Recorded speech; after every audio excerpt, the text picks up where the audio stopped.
Got me a master cylinder, even though my other one was only a year old, but it sat outside dry underneath the hood, so crud got in it and did a whole bunch of stuff to it.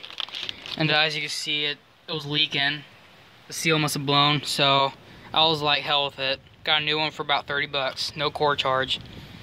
So you just go to the auto parts store and get it. This one was in stock, luckily, and it comes with a bench bleeding kit. And you got your two fittings: the front, back. Back is 9/16, sounds about right, as well as the front, which is a 1/2. And then you just put it on. Just 2 bolts.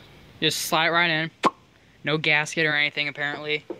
And put your brakes on, re-bleed them, and should be good to go. Okay, once you have your fluid in place, be sure you cap off your outputs. And unfortunately, my bleeding kit came with 2 different size nuts, so one's bigger than the other, so this one's completely useless, so screw that. So I don't know how this is gonna work out. Just make sure it's sealed good enough. The instructions say do not over tighten, and don't push the brake pedal down all the way, otherwise you blow out your seal on your first shot. So just like kind of like push down gently, let it up gently until all the air bubbles stop. Okay, moment of truth. See if it bleeds correctly.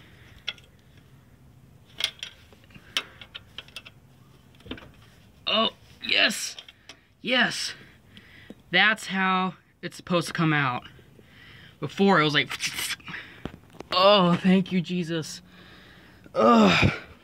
And all you guys on Instagram, thanks for praying for me. Oh, man. Praise the heavens, man. Alright, now the back ones are done. Now I'm going to go ahead and do the front ones.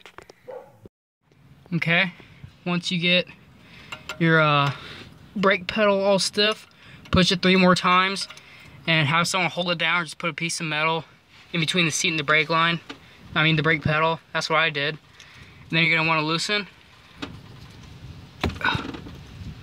Let it drain out like that until all the air bubbles are gone.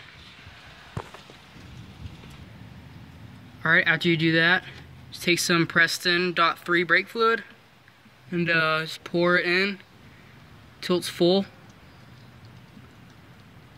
Do both reservoirs if you need to, like that.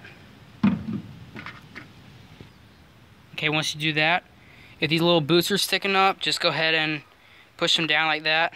Make sure it's nice and even. Make sure there's about 3 or 4 circles. Same with the back one. Then you're gonna want to put it on like that. Make sure the cap is on, nice and flush. Put this on the top if you can. Hold on. Oh, fuck. Okay. Once all that is done, just get you a clamp, put on the vacuum hose, and it goes on this little port on top of the manifold, and just push it in like that. Get it nice and snug. Alright, get your fitting nice and snug. Ugh.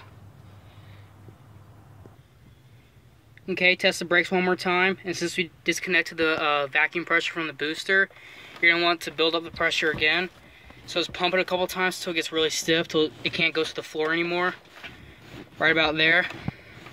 And if you crank your engine and you feel the pressure, you feel the stiffness of the pedal decrease and the pedal goes down a bit, that's good. You're going to want that.